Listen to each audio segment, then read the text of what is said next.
అద్దం పగిలితే శబ్దం వస్తుంది, కానీ గుండె పగిలితే నిశ్శబ్దమైపోతుంది.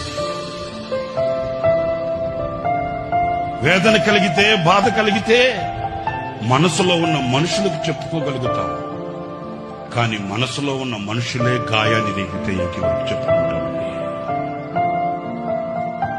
అంటున్నారని చెప్పే మాట. వేదన కలిగితే, బాధ కలిగితే మనసులో కొందరు ఉంటారండి, వాళ్ళతో చెప్పుకుంటామండి. మరి ఆ మనసులో ఉన్న మనుషులే గాయపరిస్తే ఇంకెవరితో చెప్పుకుంటామేంటి?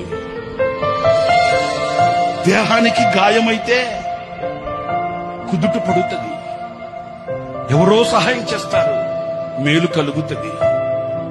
మరి గుండెకే గాయమైతే గుండె గాయాన్ని చూడగలిగిన వాడు ఎవరున్నాడండి?